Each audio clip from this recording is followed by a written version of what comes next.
Assalamualaikum warahmatullahi wabarakatuh.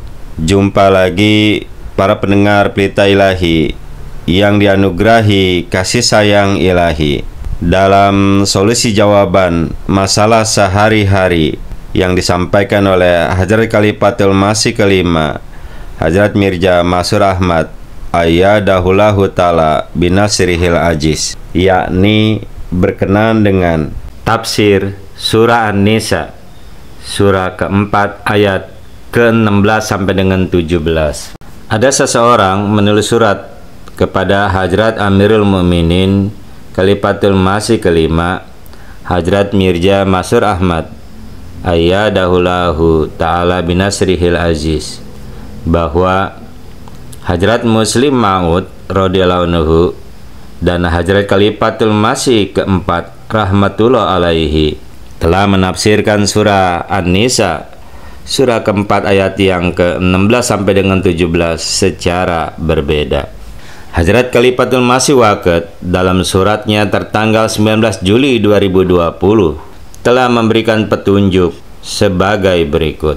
Al-Quran tidak diturunkan untuk suatu masa atau suatu bangsa tertentu, melainkan Allah Ta'ala telah menurunkannya untuk menjadi petunjuk bagi seluruh alam hingga hari kiamat.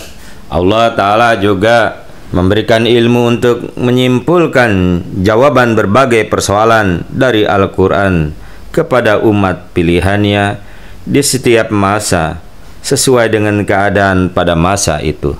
Demikianlah Allah Ta'ala telah berfirman di dalam Al-Quran yang artinya, dan tidak ada sesuatu pun melainkan pada sisi kamilah perbendaharaannya, dan kami tidak menurunkannya melainkan dengan suatu ukuran tertentu. Quran surah Al-Hijr surah yang ke-15 ayat yang ke-22. Allah Ta'ala sesuai dengan janjinya kepada Nabi Muhammad Sallallahu Alaihi Wasallam mengutus hambanya yang setia Al-Masih yang dijanjikan untuk menghidupkan kembali iman Nabi Muhammad Sallallahu Alaihi Wasallam dan untuk membimbing dunia di zaman ini. Sesuai dengan kabar gembira Al-Quran ini, Allah Ta'ala juga memberinya banyak pengetahuan Al-Quran dan wawasan spiritualnya. Kemudian melalui perantaran dan karunia Allah Ta'ala, Dia menganugerahkan ilmu Al-Quran kepada setiap orang yang menggantikan posisi khilafat setelahnya. Orang-orang ini setelah menerima ilmu dari Allah Ta'ala dan sesuai dengan pemahaman mereka, menjelaskan kebenaran Al-Quran kepada dunia pada masa mereka masing-masing sesuai dengan keadaan saat itu. Salah satu makna kabar gembira yang disampaikan oleh Rasulullah Sallallahu Alaihi Wasallam mengenai Al-Quran yang memiliki berbagai lapisan dan makna tersembunyi adalah bahwa mereka yang telah menerima berkah ilmu pengetahuan dari Allah Subhanahu wa Ta'ala akan terus-menerus menyimpulkan jawaban atas berbagai persoalan tersebut dan memperoleh wawasan seperti itu. Dengan demikian, kitab ini akan tetap abadi sepanjang masa.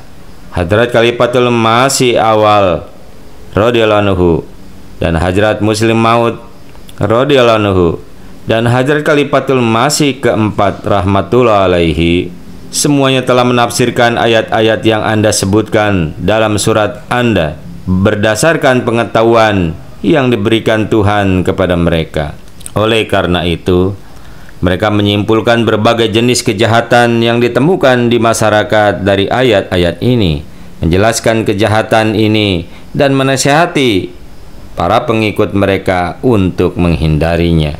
Oleh karena itu, Hadrat Muslim Maud radhiyallahu anhu telah memahami bahwa ayat-ayat ini berarti merujuk pada tindakan yang tidak diinginkan dan akhlak yang buruk yang terkait dengan tindakan jahat seperti pertengkaran dan kerusakan 70 hingga 80 tahun yang lalu.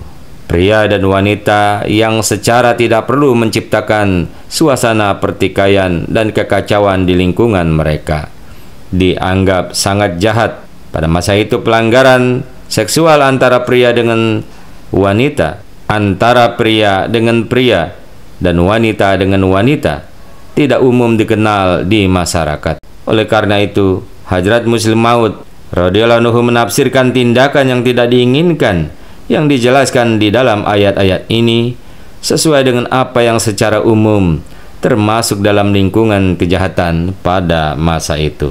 Sekarang, di zaman baru ini, jenis pelanggaran seksual yang dilakukan pria dan wanita menjadi hal yang umum di masyarakat. Oleh karena itu, Hajar Khalifatul Masih keempat rahmatullah alaihi telah menafsirkan ayat Al-Quran ini dengan cara sesuai dengan keadaan zaman kita, dan beliau telah memahami kejahatan yang disebutkan dalam ayat-ayat ini berarti pelanggaran seksual yang menyebar di zaman sekarang.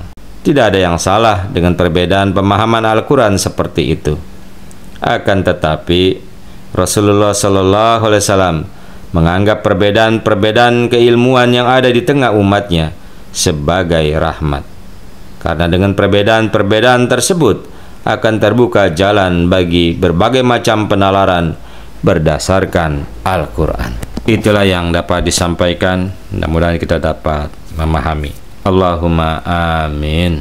Assalamualaikum warahmatullahi wabarakatuh.